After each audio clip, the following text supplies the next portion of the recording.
Breaking న్యూస్లోకి వెళ్తే మొత్తం topic అంతా హైడ్రా చుట్టే నడుస్తూ ఉంది.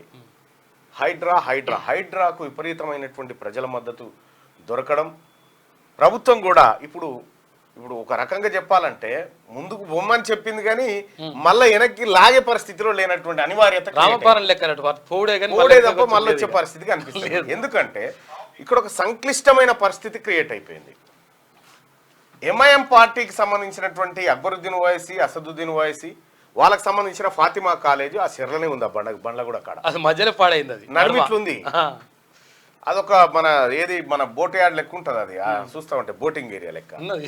KG to PG అని అది సరిగ్గా అనే పాడైంది. అది ఇగో ఇది ఫాతిమా కాలేజు మొత్తం చెరువు నడుమున్నది, సలకం చెరువు అని ఉంది బండ్లగూడ జాగిర్ దగ్గర. సరిగ్గా చెరలే ఉంది ఓవైసీ ఫాతిమా కాలేజ్.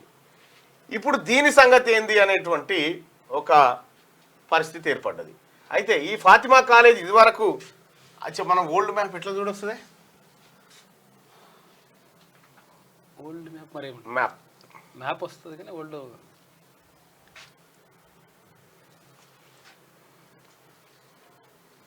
వెనక్కి పోయి చూడలేమా? ఏమైనా వెనక కొట్టాలి, మా ఐడియా ఉంది. అది ఎట్లా డేట్ టైం ఏమైనా కొట్టాలేమో, ఐడియా లేదు. టైం లైన్ అంతా చెరువు ఉంటే చెరువులో కట్టిరు, మధ్యలో నడమ ఇంత మన్ను పోసి కట్టిరల్లా, చెర్ల మన్ను పోసి ఫాతిమా కాలేజ్ ఇట్లా జరుగుతుంది. అందుకనే నెక్లెస్ రోడ్ గులగొట్టుర్రి, GHMC బిల్డింగ్ గులగొట్టుర్రి అంటున్నాడు. అసలు కథ ఏంటంటే ఇప్పుడు ఈ అసదుద్దీన్ ఓవైసీది కూలగొట్టే దమ్ము మీకున్నదా అని అడుగుతా ఉన్నారు. ఎవరు? భారతీయ జనతా పార్టీ వాళ్ళు అడుగుతా ఉన్నారు. అసదుద్దీన్ ఓవైసీ, అక్బరుద్దీన్ ఓవైసీ వాళ్ళ ఫాతిమా కాలేజీను కూల్చే దమ్ము మీకున్నదా అంటున్నారు. ఒకవేళ కూలిస్తే మరి ఏం జరుగుతుంది?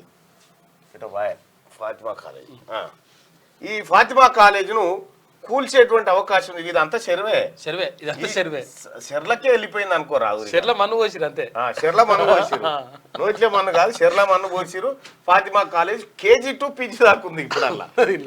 ఇప్పుడు దీన్ని చెర విడిపించేటువంటి ప్రయత్నం జరుగుతుందా అనేది పెద్ద క్వశ్చన్ అయింది. ఇప్పుడు అసదుద్దీన్ ఓవైసీ దగ్గర 7 ఎమ్మెల్యేలు ఉన్నారు. ఆ తర్వాత MP ఉండే 2 ఎంపీలు ఉన్నారు వాళ్ళు. మరి వీళ్ళని అసదుద్దీన్ ఓవైసీ వాళ్ళని ముట్టుకుంటే వాళ్ళ నుంచి వచ్చేటువంటి రియాక్షను, ఆ రియాక్షన్ కు ప్రభుత్వం తల ఉంచుతుందా అనేది చర్చ జరుగుతూ ఉంది. ఇక చాలా ఫామ్ హౌజులు, ఈ ఫామ్ హౌస్ ఇట్లా, ఫామ్ హౌస్ అట్లా, ఇది బఫర్ జోన్, FTAలు, అది ఇదని రకరకాలుగా చేస్తూ ఉన్నారు. సరే, ఏది చేసినా కూడా ఇక్కడ మనం ప్రభుత్వం సంకల్పం తీసుకుంది, చెరువుల విముక్తి అనేటువంటి సంకల్పం. ఈ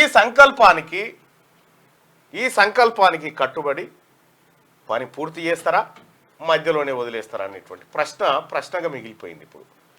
అయితే ముఖ్యమంత్రి రేవంత్ రెడ్డి గారు మాత్రం అర్జున్ లెక్క తయారైపోయిన నేను ఎట్టి పరిస్థితుల్లో అనుకున్న చేసేస్తా అనేటువంటి మాట ఆయన చెప్తా ఉన్నారు. హైడ్రా ఇప్పటి వరకు స్టాప్ అయితే ఓ రకంగా ప్రజల నుంచి వస్తున్నటువంటి స్పందన, హైడ్రా కీప్ గోయింగ్ అనేటువంటి మాటలు వస్తా ఉన్నాయి, చూసినావా? అవి ఏంటంటే ప్రజలకు డౌట్ వచ్చి వస్తా ఉన్నాయా, లేకపోతే నిజంగా నమ్మకంతో వస్తా ఉన్నాయా అర్థం కానటువంటి పరిస్థితి.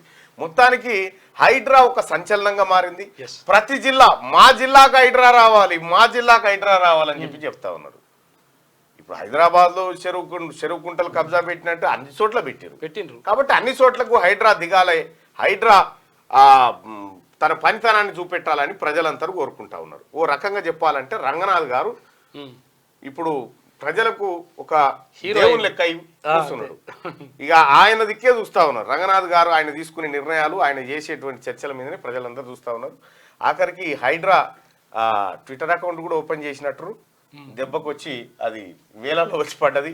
ఏదేమైనప్పటికీ కూడా ఇప్పుడు ప్రభుత్వం కొన్ని ఇబ్బందులు ఎదుర్కోవాల్సినటువంటి అనివార్యత, ఎందుకంటే కొన్ని సాహసోపేతమైన నిర్ణయాలు చేసినప్పుడు తప్పై యదా హి ధర్మస్య జ్ఞానిర్భవతి భారత అన్నట్టు.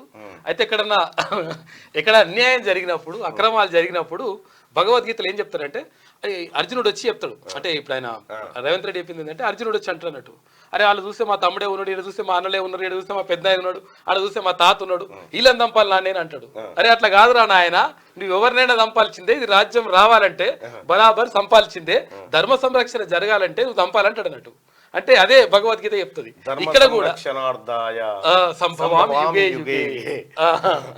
సో కాబట్టి ఈడ ఓవైశ్య మనోడ మంజ అనేది కాదు, లేదు ఏ పార్టీ అని లేదు. బోనం మీదకి ఎత్తుకున్న తర్వాత కింద దించితే ఇప్పుడు జనంతో లెక్క. కాబట్టి ఆ బోనం కూడా పోషమ్మ తల్లికి ఏరాల్సిందే, అంతే, చెరువులు సాపు కావాల్సిందే. ఇది పరిస్థితి.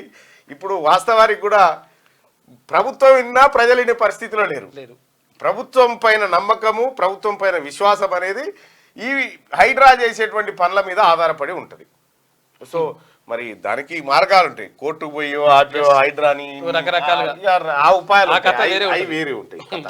అందరికీ శరార్థులు. పెన్నుతో మీకు మంచి సోపతుందా? తెలంగాణ యాసలో ముచ్చట్లు రాయడం మీకు తెలుసా? మీలాంటోళ్ళని ఎత్తుకుతుంది మా క్యూ న్యూస్. మరి ఆలస్యం చేయకుండా మాకు ఫోన్ చేయండి. 8688892604. లైక్ చేయండి.